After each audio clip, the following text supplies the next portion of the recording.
So what happens now, right? So there are reports that there may be some more tapes like the one we heard the other day from Donald Trump's past. The Republican nominee says, you know what? If they keep releasing these tapes, he will simply keep talking about one Bill Clinton. I said to myself, wait a minute. And I just saw very inappropriate words. But Bill Clinton sexually assaulted innocent women, and Hillary Clinton attacked those women viciously.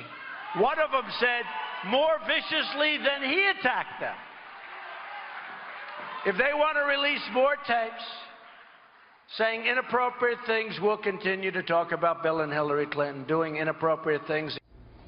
Fighting back hard. Meanwhile, House Speaker Paul Ryan says that he will no longer focus on Trump. He will keep his eye on control of Congress, and he's urging his fellow lawmakers who are up for re-election to do what is necessary for their own political survival. Senior national correspondent John Roberts outside Trump Tower this morning with more on all of this. Good morning to you, John.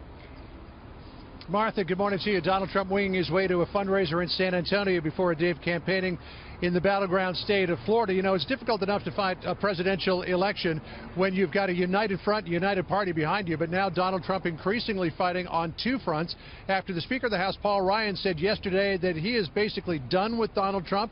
He's not going to defend him. He's not going to campaign with him. He's going to spend all of his energy between now and Election Day focusing on winning back the House, telling his members in a conference call yesterday, quote, "You need to do what's best for you in your district," prompting Donald Trump to tweet out this morning a warning that perhaps they were going to throw away the White House in trying to preserve the majorities in the House and the Senate, saying, quote, "Despite winning the second debate in a landslide, every poll, it is hard to do well when Paul Ryan and others give zero support."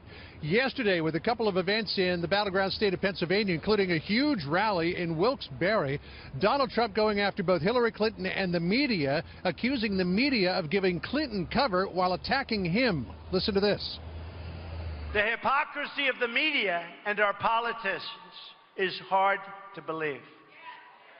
They condemn my words, but they ignore and defend the and this is the way it is, the reprehensible actions of Hillary and Bill Clinton that have destroyed and hurt so many lives.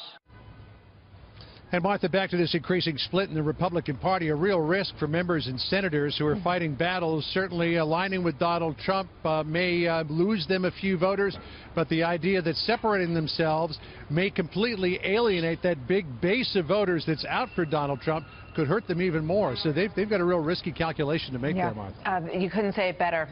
So he's sort of laying the foundation here, John, for his supporters to distrust, perhaps, the results even of the election 4 weeks from now.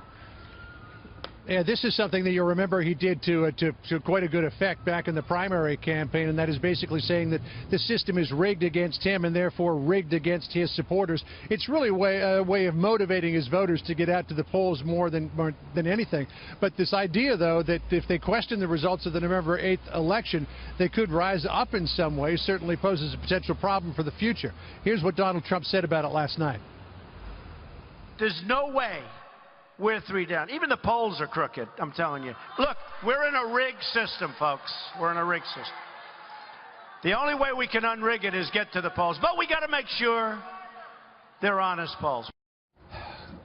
And here's the way all of this could manifest itself. Randy Evans is a senior member of the Republican National Committee, and he's on the Rules Committee, told me back in February, made a prediction. He said, after this election, we are going to see 3 parties. We're going to see the Democratic Party, the Republican Party, and the Trump Party. Martha? Fascinating. It is so interesting. And, John, to lay out that possibility of a 3-party system that results from all of this is something we're going to be talking about. John, thank you very much.